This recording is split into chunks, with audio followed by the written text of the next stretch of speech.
Hola, buenos días. Ahora os voy a contar el cuento de la mariposa blanca. Un cuento cuyo origen es japonés y tiene un autor anónimo. Había una vez, en Japón, un anciano cuyo nombre era el de Takahama y que vivía desde su juventud en una pequeña casa que él mismo había construido junto a un cementerio, en lo alto de una colina. Era un hombre amado y respetado por su amabilidad y generosidad. Pero los lugareños a menudo se preguntaban por qué vivía en soledad al lado del cementerio y por qué nunca se había casado.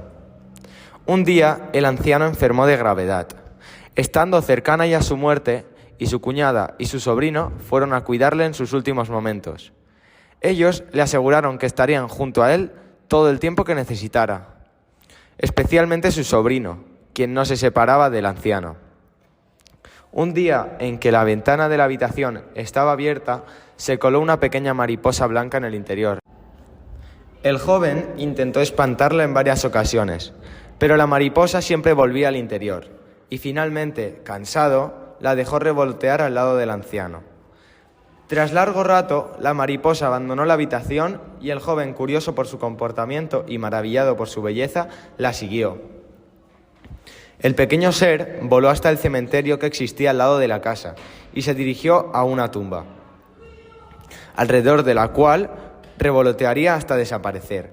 Aunque la tumba era muy antigua, estaba limpia y cuidada, sobre todo rodeada de flores blancas.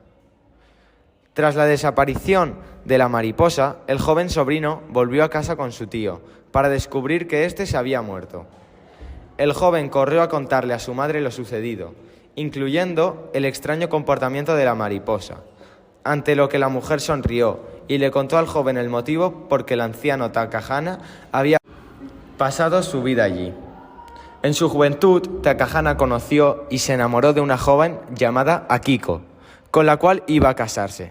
Sin embargo, pocos días antes del enlace, la joven falleció.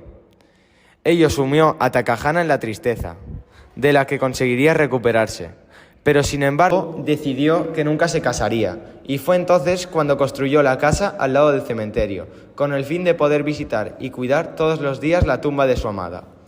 El joven reflexionó y entendió quién era la mariposa, y que ahora su tío Takahama se había reunido al fin con su amada Akiko. Un hermoso cuento de origen japonés que nos habla sobre el amor, concretamente de un amor capaz de trascender el tiempo e incluso la muerte, un amor eterno. Y hasta aquí el cuento.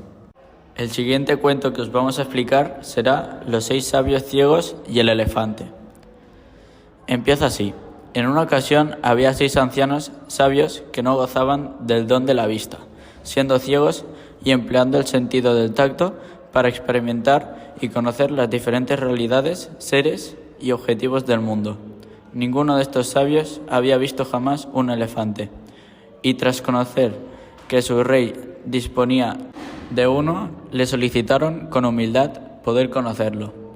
El monarca decidió concederles su petición y les llevó ante el paquidermo, permitiendo que los ancianos se acercaran y lo tocaran.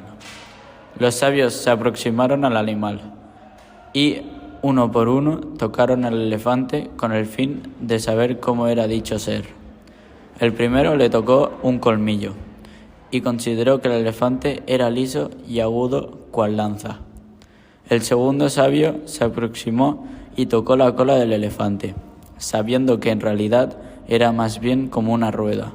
El tercero entraría con un contacto con la trompa, refiriendo que el animal se parecía más a una serpiente. El cuarto indicaría que los demás debían estar errando, ya que tras tocar la rodilla del elefante, llegó a la conclusión de que se trataba de algo semejante a un árbol.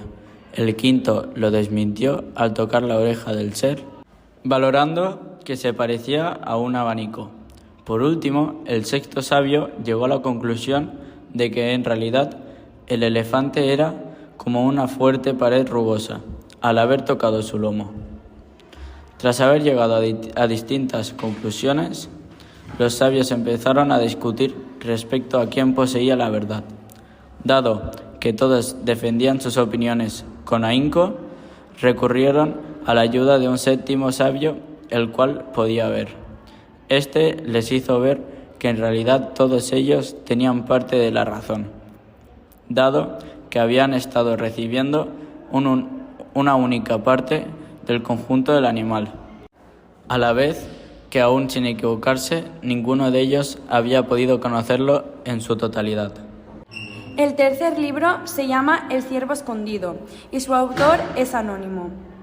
Había una vez un leñador de Chen que encontró un ciervo en un campo, al cual mató y posteriormente enterró con hojas y ramas para evitar que otros descubrieran la pieza. Pero al poco tiempo, el leñador se olvidó del lugar donde había ocultado el animal y llegó a creer que en realidad todo el asunto había sido un sueño.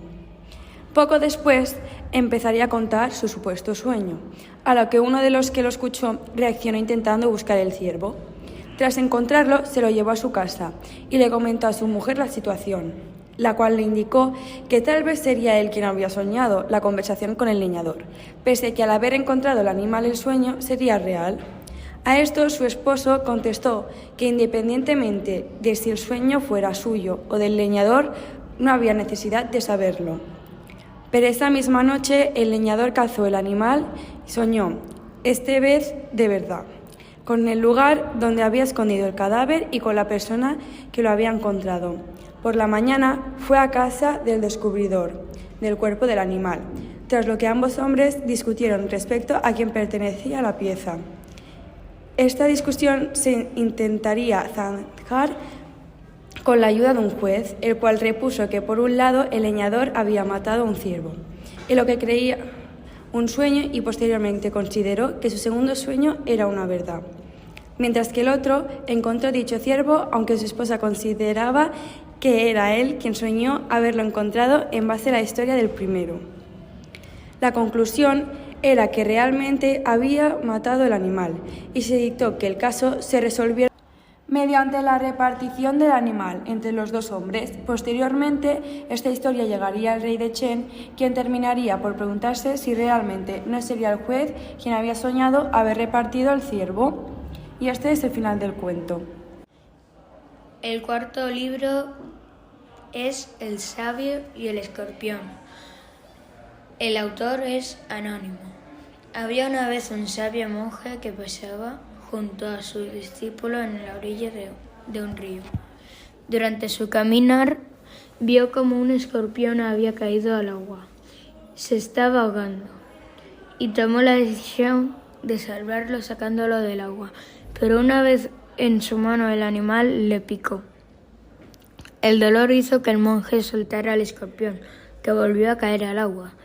El sabio volvió a intentar sacarlo, pero de nuevo el animal le picó, provocando que le dejara caer.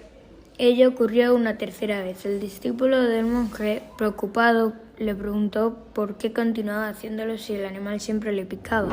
El monje, sonriendo, le respondió que la naturaleza del escorpión es la de picar, mientras que la de él no era otra que ayudar. Dicho esto, el monje tomó una hoja y con su ayuda consiguió sacar el escorpión del agua y salvarlo sin sufrir una picadura. Y por último, el libro del mundo. Un hombre del pueblo Negua de la costa de Colombia pudo subir al alto cielo. A la vuelta dijo cómo que había completado desde arriba la vida humana y dijo que somos un mar de fueguitos. El mundo es eso, reveló. Un montón de gente, un mar de fueguitos, cada persona brilla con su luz propia entre todas las demás. No hay dos fuegos iguales. Hay fuegos grandes, fuegos chicos y fuegos de todos los colores.